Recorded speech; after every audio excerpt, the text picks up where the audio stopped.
Good morning. स्वागत है आपको होस्ट क्लासेस राजगुरु। आज जो मैं टॉपिक लेकर आया हूं बहुत इंपॉर्टेंट टॉपिक है, वो है एरे। आप समझना कि एरे का कॉन्सेप्ट क्यों आया। सबसे पहले जैसे देखो, अभी तक हम लोग जो बना रहे थे वो सिंपल वेरिएबल का यूज कर रहे थे। जैसे यहां पे आपने लिखा इंट ए इक्वल टू 10। अब सोचो यहाँ पे ए जो है एक वेरिएबल है जिसमें 10 स्टोर किए, ये एक ही वैल्यू को स्टोर करेगा। जैसे ही हम यहाँ पे अगर इक्वल टू 20 करेंगे तो ये क्या करेगा कि पहले का जो वैल्यू था उसको डिलीट कर देगा, उसके बाद न्यू वैल्यू को स्टोर करेगा 20। इट मींस सपोज हमें रिकॉर्ड स्टोर करना है, अब नंबर्स ऑफ स्टूडेंट्स का मार्क्स स्टोर करना है, तो क्या हम उतना अलग अलग वेरिएबल बनाएंगे, नाम लिखेंगे? तो नहीं। अब यहाँ पे क्या है, इसलिए एरे का कॉन्सेप्ट आया। तो सबसे पहले एरे है क्या ये समझना जरूरी है, क्योंकि एग्जाम में ये अक्सर क्वेश्चन आता है। What is array? आप सी से हो तो एरे का कॉन्सेप्ट होना चाहिए। और ये एरे अगर आप समझोगे तब डेटा स्ट्रक्चर में स्टैक क्यू भी इजी पड़ेगा आपके लिए। इट मींस बहुत इंपॉर्टेंट है ये एरे। यहां पे पढ़ने के बाद आपको सी प्लस प्लस जावा कोई भी प्रोग्रामिंग पढ़ते हो वहां पे एरे है। तो देखो एरे को डिफाइन कैसे करना है, ये तो क्लियर समझ में आ रहा है कि एरे वेरिएबल है, ठीक है। लेकिन एरे जो है ये जानना जरूरी है, ड्राइव डेटा टाइप। एरे क्या है? Drive data type. It is a drive data type.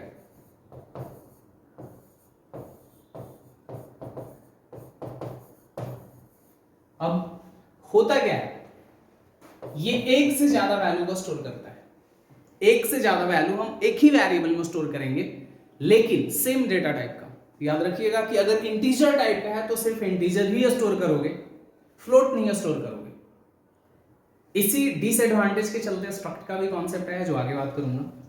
तो यहां पे ये क्या करता है, it stores more than one value. देखना जो मैं लिखता हूं आपको सिंपल लैंग्वेज में, ताकि इजीली आप समझ सको, एग्जाम में लिख सको। More than one value. अब क्या है, of same data type.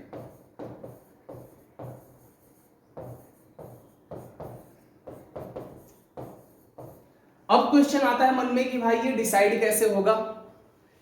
Value अगर हम एक ही वेरिएबल में एक से ज्यादा वैल्यू को स्टोर कर रहे हैं तो प्रिंट कैसे करेंगे? सिंपल सी बात है, क्योंकि यहां पे वेरिएबल सपोज के है, वो एक एरे है, उसके अंदर 10 वैल्यू स्टोर है, तो कैसे डिस्प्ले करेंगे? तो इसके पास इसका इंडेक्स होता है। ये क्या करता है, कंटिन्यूअस मेमोरी एलोकेशन क्रिएट करता है। कंटिन्यूअस मतलब लगातार, ऐसा नहीं कि एक स्पेस यहां दूसरा स्पेस यहां। अगर इसमें 100 वैल्यू स्टोर करना है इंटीजर टाइप का, तो 200 बाइट लगातार स्पेस बनाएगा, कंटिन्यूअस मेमोरी क्रिएट करेगा। तो ऐसे ये क्या करता है, इंडेक्स में बांट लेता है। सपोज एरे का नाम के है, तो स्टार्टिंग के 0 से होगा, लोअर बाउंड मतलब स्टार्टिंग इंडेक्स वैल्यू 0 से होगा। और इस टाइप से ये चलेगा K1, K2, K3, K4, K5। इसलिए कहा जाता है upper bound of array is n-1। n मतलब क्या हुआ, यहाँ पे इंडेक्स को रिप्रेजेंट करता है। अगर इंडेक्स 10 है तो आप 0 से काउंटिंग स्टार्ट करोगे तो 9 पे जाके एंड होगा। तो जिस तरह से यहाँ पे अभी हम वेरिएबल स्टोर करते हैं, सपोज यहाँ पे इंट a इक्वल टू 10 रखे तो a में स्टोर हो गया। उसी टाइप से अगर एरे में स्टोर करना है, अगर एरे है तो ऐसे हमें लिखना पड़ता है इंडेक्स वैल्यू। अगर k1 लिखोगे इक्वल टू 10, इट मींस क्या करेगा कि k का जो 1 नंबर का इंडेक्स है इसमें आकर 10 स्टोर होगा। इसलिए हम सिंगल फॉर लूप चलाते हैं, इसीलिए लूप के बाद एरे पढ़ना होता है, एक सीक्वेंस है। तो ये क्या करता है कि it has its index value, ठीक है, and lower bound of array is 0 and upper bound is n-1। इससे बहुत क्लियर होगा क्या होगा, it has its index value, और इंडेक्स वैल्यू के अनुसार ये वैल्यू को स्टोर करता है। और क्या लिख सकते हो, it creates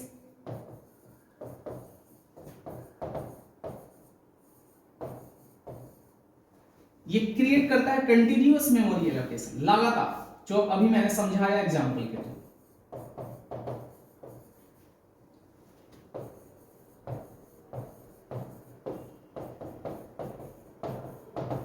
lower bound of array is 0, ये भी अक्सर एग्जाम में आता है, ऑब्जेक्टिव में भी आ जाएगा। It's lower bound is 0, and upper is n-1। Upper bound क्या होगा? n-1 होगा। आप इसको देख सकते हैं। अब आता है कि एरे का नाम जो होता है वो वेरिएबल है, तो आइडेंटिफायर है, तो एरे का नाम must be started from alphabets और अंडरस्कोर, जो सिंपल वेरिएबल क्रिएट करने का, आइडेंटिफायर क्रिएट करने का रूल है, सेम है। समझ रहे हैं? तो यहां पे अब आता है कि एरे का जो डिवाइडेशन है कि एरे आखिर कितने टाइप का है, तो वो इंडेक्स वैल्यू पे है। ठीक है, ऐसे जनरली देखो एरे को लोग बहुत तरह से डिफाइन करते हैं, लेकिन आप generally array 1D array, 2D array और 3D एरे आप कर सकते हो यहां पे। अब समझना बारीकी से आखिर ये कैसे डिवाइड होता है, ये समझना बहुत जरूरी है। जैसे देखना, एरे को हम डिक्लेयर करते हैं कैसे, इसमें data type first of all लिखेंगे इंट, यहां पे के 5, तो ये एक इंडेक्स वैल्यू है, तो क्या हो गया 1D एरे।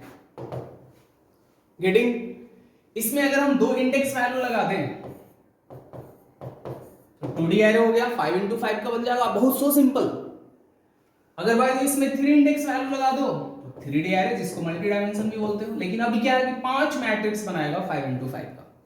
बारी बारी से सबको देखते हैं। ये मैं बता रहा था कि आखिर टाइप्स ऑफ एरे है तो वो डिफाइन कैसे किया जाता है, कैसे, तो according to index it's a type. पहला क्या होता है एरे का टाइप?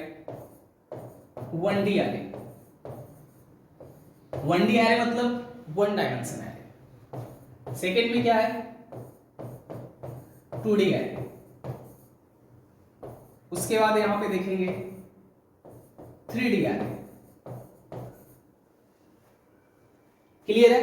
चलो सबसे पहले 1D एरे। 1D एरे के पास क्या होगा? 1 इंडेक्स वैल्यू होगा, उसको हम लोग हॉरिजॉन्टल या वर्टिकल रिप्रेजेंट कर सकते हैं। देखो कैसे क्या होता है 1D एरे, क्या होता है? It has only one index value।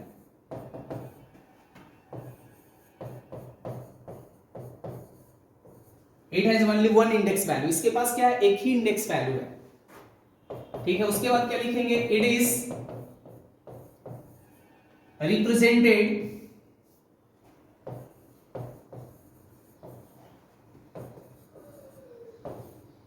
either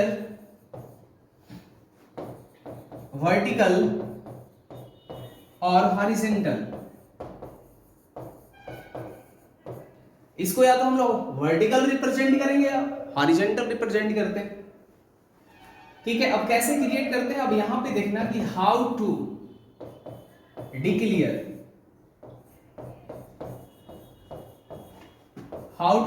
1D array. 1D array को डिक्लेयर कैसे करोगे? कुछ नहीं, यहां पे डेटा टाइप लिखेंगे। सिंपल सा सिंटैक्स देखो आप इसका, यहां पे data type,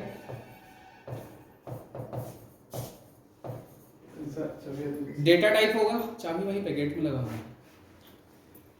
data type space के बाद वेरिएबल, फिर यहां पे इंडेक्स,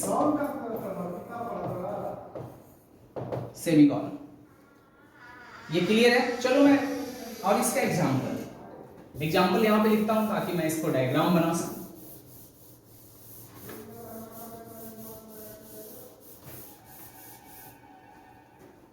आप देखेंगे यहां पे एग्जाम्पल, डेटा टाइप पहले इंट लिख लिया, एरे का नाम के हो गया, इंडेक्स वैल्यू 5।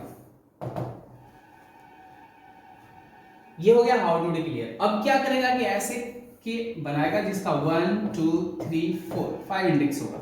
ये होगा K0, K1, K2, K3, K4, ये इंडेक्स वैल्यू होगा। क्लियर है? अब समझिएगा कि अब इसमें वैल्यू इंसर्ट कैसे करते हैं। अगला जो टॉपिक होगा how to insert value into 1D array. बहुत बारीकी से समझिएगा, दो तरह से हम लोग इंडेक्स एरे में वैल्यू को स्टोर कर सकते हैं। How to store value into 1D array. 1D array में हम लोग वैल्यू को कैसे स्टोर करते हैं? देखना, दो टेक्निक है स्टोर करने का। एक जो होता है कंपाइल टाइम इनपुट, एक रन टाइम, पता है। तो कंपाइल टाइम करने के लिए कुछ नहीं, एरे का नेम देंगे यहाँ पे इंडेक्स वैल्यू सपोज 3 दे दिए इक्वल टू 10। तो एरे सपोज ऐसे बना हुआ है 1 2 3 4 0 1 2 3 4, तो ये K3, इट मींस इसमें आपका 10 स्टोर होगा। लेकिन अब है कि एरे में 100 वैल्यू है, तो कितना बार हम ऐसे लिखेंगे, और ये रन टाइम तो इनपुट नहीं हुआ, तो ये कंपाइल टाइम है। रन टाइम इनपुट के लिए हम लोग फॉर लूप लगाएंगे, एक लूप लगाएंगे। आप जो लूप लगाना है, लूप का स्टार्टिंग वैल्यू कहां होगा, लोअर बाउंड, ठीक है। सपोज यहां पे लिखे for i equal to 0, lower bound हो गया।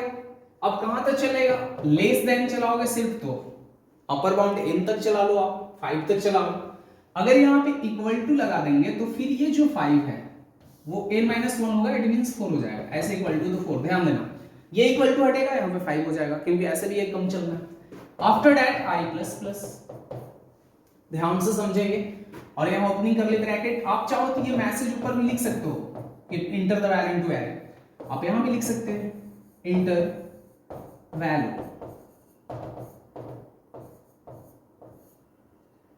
अब स्कैन अप कर लो यहां पे,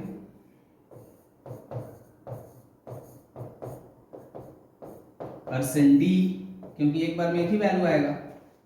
यहां पे एड्रेस ऑफ k i, देखना मैं ट्रेस कर रहा हूं, रिप्रेजेंट कर रहा हूं प्रोग्राम को। होगा क्या कि i का स्टार्टिंग वैल्यू 1 है, स्क्रीन पे मैसेज आया इंटर 1 नंबर, तो जो नंबर डालेगा कहां जाएगा, ki, i का वैल्यू कितना है 0, इट मींस k0 पहला सेल में वैल्यू स्टोर होगा, सपोज 2।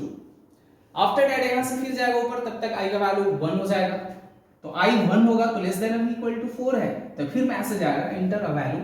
जैसे यूजर सेकंड नंबर डालेगा तो ki, i का वैल्यू पहले 0 था, अभी 1 हो गया, तो k1 में वैल्यू स्टोर होगा। ये देखिए मैं हूँ कंप्यूटर स्क्रीन पे, आप यहाँ पे देख सकते हैं 1D एरे का प्रोग्राम बना हुआ है। आप देखेंगे यहाँ पे तो K5 1D एरे लिया, यहाँ पे मैंने जो बताया था एग्जांपल में i0 लेस देन 5 चलाया, नंबर इंटर लिया और डिस्प्ले भी किया। उसमें डिस्प्ले करने के लिए सिंपल लूप चलाकर प्रिंटफ लगा देना है। देखना इंटर नंबर, सपोज मैंने डाल दिया 4 इंटर 5 इंटर 6, 5 इंडेक्स था, 5 वैल्यू लेगा, 7 8, और उसके बाद डिस्प्ले कर दिया नीचे। हमने क्या किया, यहाँ पे प्रिंटफ में डिस्प्ले में स्लैश एन लगा दिया। स्लैश एन लगाएंगे तो हॉरिजॉन्टल दिखाएगा, स्लैश एन को हटा दोगे वर्टिकल दिखाएगा। सिंपल सा, अगर बाय द वे आप स्लैश एन को हटा देते हो तो क्या प्रिंट कर देगा, वर्टिकल। जैसे ही यहाँ से रन करवाएं प्रोग्राम को, एग्जीक्यूट करवाएं, इंटर नंबर 1 2 3 4 5, 1 2 3 4 5 जो डिस्प्ले किया, हॉरिजॉन्टल डिस्प्ले किया। मैंने और बताया था कि लूप में अगर आप लेस देन चला रहे हो तो 5 रखना होगा। अगर यहाँ पे हम इक्वल टू लगाते हैं तो इसको क्या करना होगा, 4, तो भी काम करेगा। यहाँ पे मैंने लगा दिया 4। उसके बाद रन करवाया प्रोग्राम को, इंटर नंबर 2 3, सपोज 1 2 3 4, काम किया। तो ये है 1D एरे जिसपे हम रन करवा सकते हैं। और भी प्रोग्राम आप एक्सरसाइज कीजिए, बनाइए। जैसे 5 नंबर लेकर ग्रेटर बनाकर आप डाल सकते हैं, स्मॉलर बनाकर बताइए, सॉर्टिंग कीजिए कि आखिर 5 नंबर्स या n नंबर लेकर सॉर्टिंग कैसे करेंगे, सर्चिंग कैसे करेंगे, डिलीटिंग कैसे करेंगे 1D एरे पे। और ये ऑलरेडी आपको डेटा स्ट्रक्चर में भी मिलता है। थैंक्स, तो फिर मिलते हैं नए वीडियो में, आप बने रहिए हमारे साथ।